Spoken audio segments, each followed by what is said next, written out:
No. Same here. Sorry.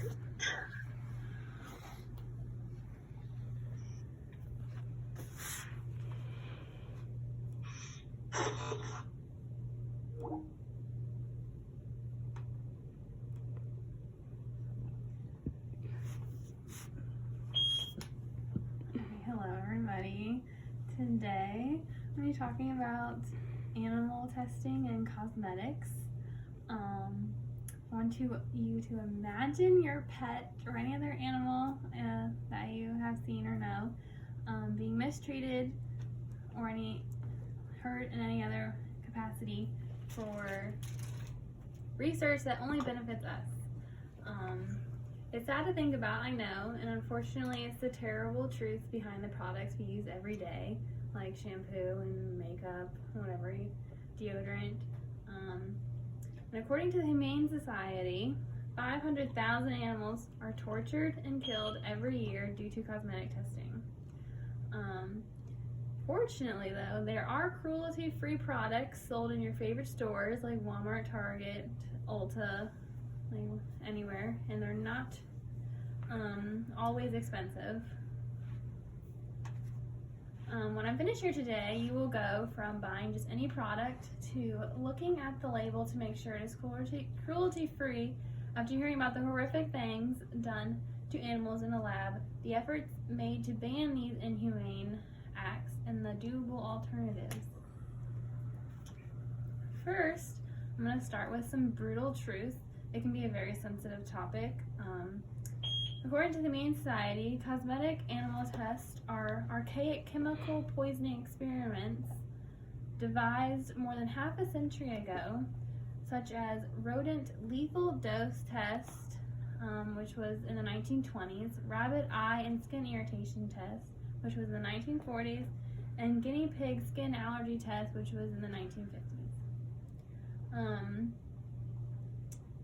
It's sad to think about the poor animals being tortured, and researchers have no concern for their well-being. And like every day on the news, you hear about wanting to stop animal abuse. This is pretty much the same thing. We just aren't reported about it every day, like local animals being like left outside, or houses when they have like 500 cats in them. It's just secret it's like secrecy, so we're not really aware of it. This is why we don't think about it as much, but it's pretty much the same thing. So if you're gonna ban or make animal abuse illegal, this should be illegal as well. According to the Humane Society, 32 beagles are in a government required test for each new drug or agrochemical. So when you think about dogs being mistreated by their owners, it's pretty much the same thing. It's just researchers. According to a book called Lethal Laws, Animal Testing, Human Health, and Environmental Policies, I found what they said interesting. They said that animal experimentation has relied and continues to rely on secrecy to survive. It is hidden from view and highly guarded laboratories purposely designed to prevent public access.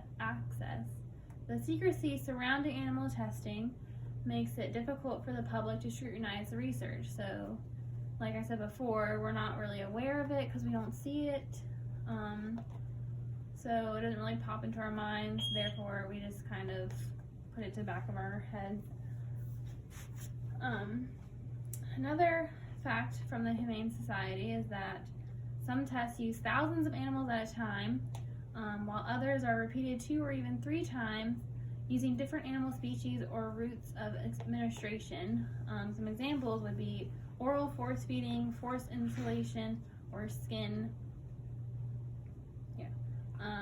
And they are provided no pain relief. So they're feeling all this pain. They're not even given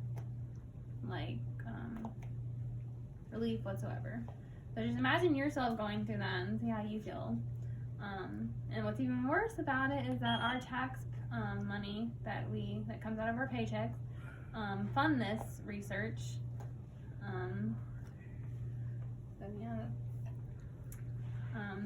animal testing has many limitations because although we are similar, have similar aspects to some animals, we are not the same.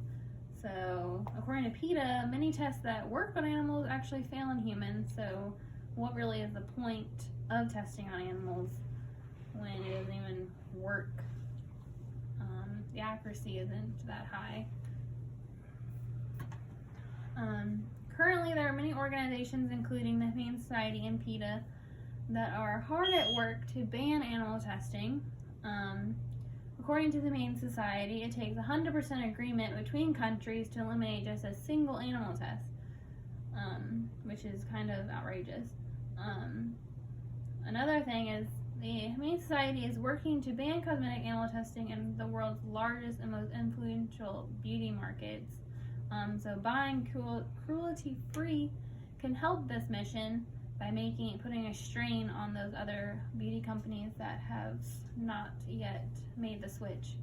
Also, according to the Humane Society, they are responsible for making the European Union, which is the world's largest cruelty-free cosmetic market right now, and has also secured other bans in other countries like New Zealand and other. So far, there are 39 countries that have passed laws banning cosmetic animal testing. Currently, the United States is in legislation to ban. They haven't quite banned it yet, except for California, who has banned it. Finally, there are new testing methods underway in the cruelty-free products ready to be purchased right now if you go to the store.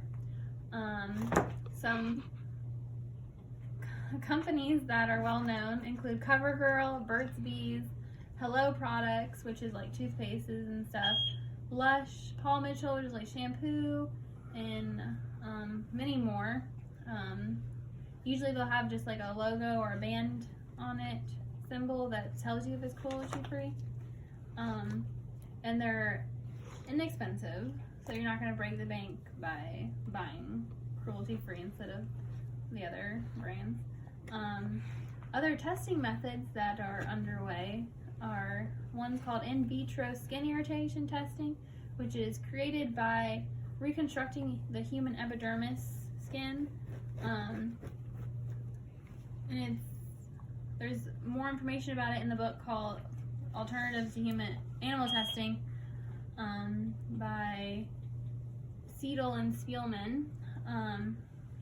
According to this book, the in vitro testing has an 85% accuracy, whereas animal testing fails 90% of the time. So, I mean, seems like a better choice, more beneficial, because the human skin equivalent is going to be a lot more similar than testing on an animal. In conclusion, even though it's not thought about every day, and we don't analyze the products we buy, we don't put much thought into it, I think we should start. It's a very important concept. Many countries have already banned it, and many more are to come. Like the United States, Canada, Mexico, like all of South America are currently in legislation to ban it. So hopefully soon they will have banned it altogether. So I want you to, next time that you're buying cosmetics or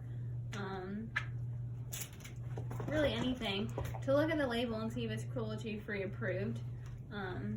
It can really go a long way. It might not seem like much, but it can really help in the long run to overall make the cosmetics a cruelty-free brand altogether. Thank you for listening. Bye.